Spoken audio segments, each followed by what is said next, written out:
আসসালামু আলাইকুম। Mrs cooking এর আজকের পর্বটি সাজিয়েছি শাহি চিকেন রোস্ট দিয়ে। আমার এই রেসিপিতে বাসায় যদি আপনারা চিকেন রোস্ট তৈরি করেন তাহলে বিয়ে বাড়ির চিকেন রোস্টের কথা মনে করিয়ে দিবে। আমার রেসিপিটি যদি ভালো লাগে তাহলে প্লিজ একটা লাইক দিবেন, কমেন্টস করবেন এবং ফ্যামিলি এবং ফ্রেন্ডসের সাথে রেসিপিটি শেয়ার করবেন। আর আমার চ্যানেলে নিত্য নতুন রেসিপি পেতে যারা এখনও আমার চ্যানেলটি সাবস্ক্রাইব করেননি প্লিজ আমার চ্যানেলটি সাবস্ক্রাইব করবেন।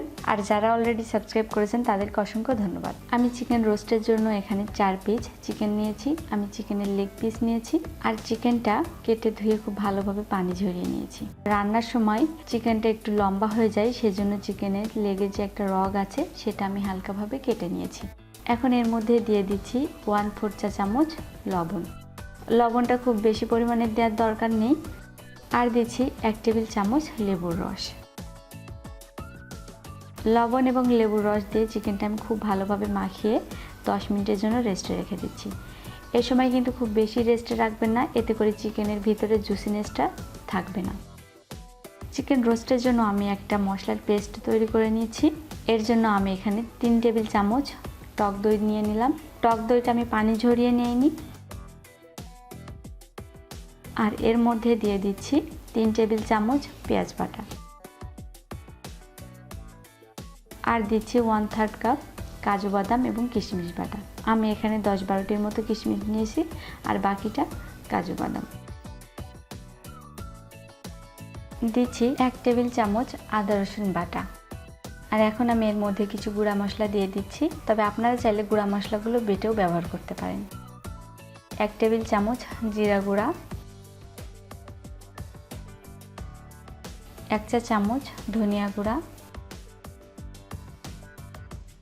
1 চা চামচ লাল মরিচের গুঁড়া। আমি রোস্টটা খুব বেশি ঝাল ঝাল করব না, তবে আপনারা চাইলে ঝালটা বাড়িয়ে কমিয়ে নিতে পারেন। 1/2 চা চামচ জয়ফল জয়ত্রী গুঁড়া। আর দিচ্ছি 1 চা চামচ গরম মশলার গুঁড়া। আমি এখানে সবগুলো মশলা হালকাভাবে টেলে নিয়ে ব্লেন্ড করে সেখান থেকে 1 চা চামচ দিয়ে দিচ্ছি। এখন আমি একটা চামচ দিয়ে মশলাগুলো খুব ভালোভাবে ফেটিয়ে নিয়েছি। এতে করে দইয়ের সাথে মশলাগুলো খুব ভালোভাবে মিক্সড হয়ে যাবে আর রান্নার সময় মশলাটা ব্যবহার করার পর আর ফেটে যাবে না।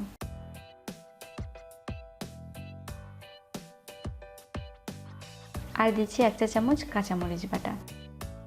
কাঁচামরিচের সাথে মশলাগুলো খুব ভালোভাবে মাখিয়ে নিচ্ছি। মশলাটা আগে থেকে রেডি করে রাখলে পরে যখন গরম তেলে দেওয়া হয় তখন দইটা ছেড়ে ছেড়ে যায় না। এখন আমি রান্নার জন্য চুলায় একটা প্যান বসিয়ে দিয়েছি আর প্যানটা যখন গরম হয়ে এসেছে তখন এর মধ্যে দিয়ে দিচ্ছি 1/2 কাপ রান্নার তেল। এখন আমি এর মধ্যে দিচ্ছি 2 টেবিল চামচ ঘি।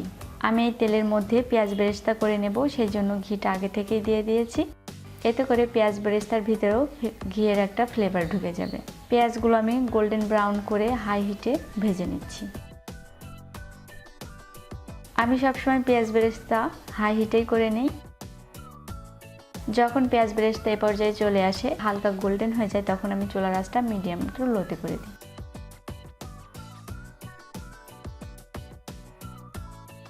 পেঁয়াজ বেরেস্তা হয়ে গেছে, এখন আমি এগুলা উঠিয়ে এক সাইডে রেখে দিচ্ছি।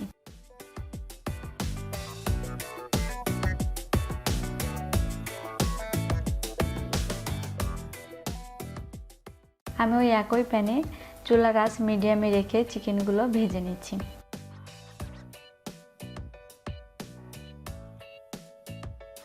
আমি যেহেতু এখানে দেশি মুরগি নিয়েছি তাই আমি চিকেনগুলো খুব বেশি সময় ধরে ভাজবো না, এতে করে চিকেন শক্ত হয়ে যাবে, ভিতরে জুসিনেসটা চলে যাবে।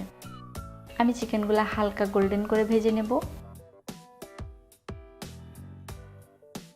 আমার চিকেনগুলো হালকা গোল্ডেন ভাজা হয়ে গেছে, এখন আমি উঠিয়ে এক সাইডে রেখে দিচ্ছি। তবে যদি আপনারা ফার্মের মুরগি নেন সেক্ষেত্রে একটু বেশি সময় ধরে ভাজতে পারেন। আমি ওই একই প্যানে চিকেনটা রান্না করে নেব, সেই জন্য দিয়ে দিচ্ছি 2টা তেজপাতা। তেজপাতাটার মাঝখান থেকে আমি একটু চিড়ে নিয়েছি। আর দিচ্ছি 4 টুকরা দারুচিনি, 3টা সবুজ এলাচ, এলাচের মুখটাও ফাটিয়ে নিয়েছি।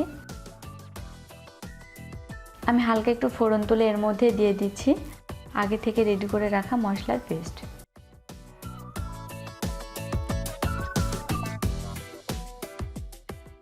মশলাটা খুব সুন্দরভাবে ভুনে নিতে হবে। আর এখন দিচ্ছি স্বাদ মতো লবণ। লবণটা দেওয়ার পর মশলাটা আমি মিডিয়াম আঁচে খুব ভালোভাবে 5 মিনিট সময় ধরে ভুনে নেব। এ পর্যায়ে যদি আপনাদের মনে হয় এর মধ্যে পানি দেওয়ার দরকার আছে তাহলে অবশ্যই পানি যোগ করে নেবেন, কোনোভাবেই যেন মশলাটা নিচে লেগে না যায়। মশলাটা আমার খুব ভালোভাবে ভুনা হয়ে গেছে আর দেখতেই পাচ্ছেন উপর থেকেও তেলটা ভেসে উঠেছে। এ পর্যায়ে আমি এর মধ্যে দিয়ে দিচ্ছি আগে থেকে ভেজে রাখা সেই চিকেনের পিসগুলা। চিকেনের পিসগুলা দিয়ে মশলার সাথে একটু উল্টিয়ে পাল্টিয়ে নিচ্ছি। মশলার সাথে খুব ভালোভাবে মাখিয়ে নিয়ে এর মধ্যে দিয়ে দিচ্ছি 1 কাপ মতো পানি। এই পানিটা দিয়ে চিকেনটা অর্ধেক সিদ্ধ হয়ে যাবে। যেহেতু আমি এখানে দেশি মুরগি নিয়েছি আর চিকেনটা অনেক শক্ত আছে, সেই জন্য আমি এখানে 1 কাপ পানি দিচ্ছি।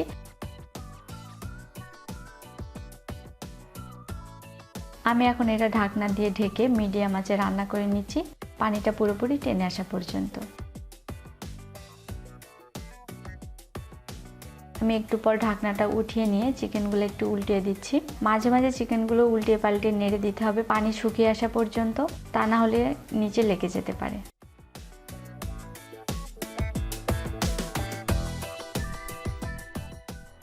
আমি আবারও ঢাকনা দিয়ে ঢেকে অপেক্ষা করছি পানিটা টেনে আসা পর্যন্ত। আমি 5 মিনিট পর ফিরে এলাম। এখন ঢাকনাটা উঠিয়ে নিচ্ছি আর এই 5 মিনিটে চিকেনের পানিটা অনেকটাই টেনে এসেছে। এখন আমি পানিটা পুরোপুরি টেনে আসা পর্যন্ত চিকেনটা একটু নেড়ে চেড়ে খুব ভালোভাবে কষিয়ে নিচ্ছি। আর এই সময় আমি চুলার আঁচটা মিডিয়াম টু লোতে রেখেছি, তা না হলে নিচে মশলাটা লেগে যেতে পারে। আপনারা যদি গ্রেভি বেশি চান তাহলে অবশ্যই পেঁয়াজ বাটার পরিমাণটা একটু বাড়িয়ে দেবেন। চিকেনটা আমার মোটামুটিভাবে কষানো হয়ে গেছে আর পানিটা পুরোপুরি টেনে এসে উপর থেকে তেল ভেসে এসেছে। এ পর্যায়ে আমি এর মধ্যে দিয়ে দিচ্ছি 1 কাপ দুধ। দুধ আমি আগে থেকে জাল করে রেখেছিলাম আর দুধটা গরম অবস্থায় আমি চিকেনের মধ্যে দিয়ে দিচ্ছি।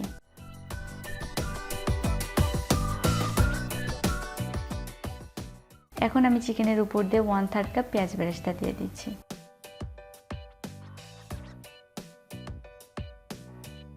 আর দিচ্ছি 2 চা চামচ ঘি।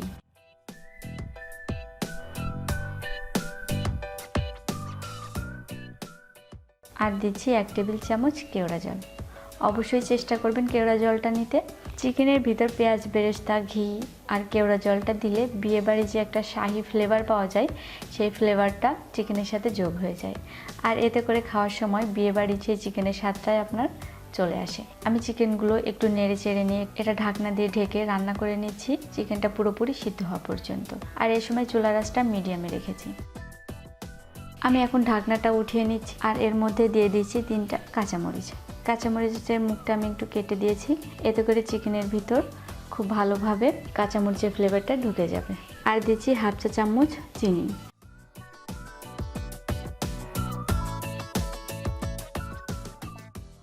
আর দিচ্ছি 5-6টি কিশমিশ। এখন আমি এটা ঢাকনা দিয়ে মিডিয়াম টু লো আঁচে রান্না করব 5 মিনিট। আর এই 5 মিনিটে চিকেনের মধ্যে কাঁচামরিচের ফ্লেভারটা খুব ভালোভাবে চলে আসবে। ফিরে এলাম 5 মিনিট পর। আমার রান্নাটাও হয়ে গেছে আর এর গ্রেভিটা দেখে বুঝতে পাচ্ছেন কতটা সুন্দর হয়েছে। এখন আমি চুলাটা বন্ধ করে দিয়ে আপনাদেরকে একটা প্লেটে সার্ভ করে দেখাচ্ছি। আশা করছি আমার আজকের রেসিপি আপনাদের কাছে ভালো লেগেছে। ভালো লাগলে প্লিজ বাসায় একবার ট্রাই করে দেখবেন। দেখতে পাচ্ছেন চিকেনটা কত সুন্দর সিদ্ধ হয়েছে, অনেক সফট হয়েছে আর এই চিকেনটা খেতে কিন্তু অনেক মজা হয়েছে। আরও নতুন রেসিপি দেখার আমন্ত্রণ জানিয়ে আজকের মতো বিদায় নিচ্ছি। সবাই ভালো থাকবেন। আল্লাহ হাফেজ।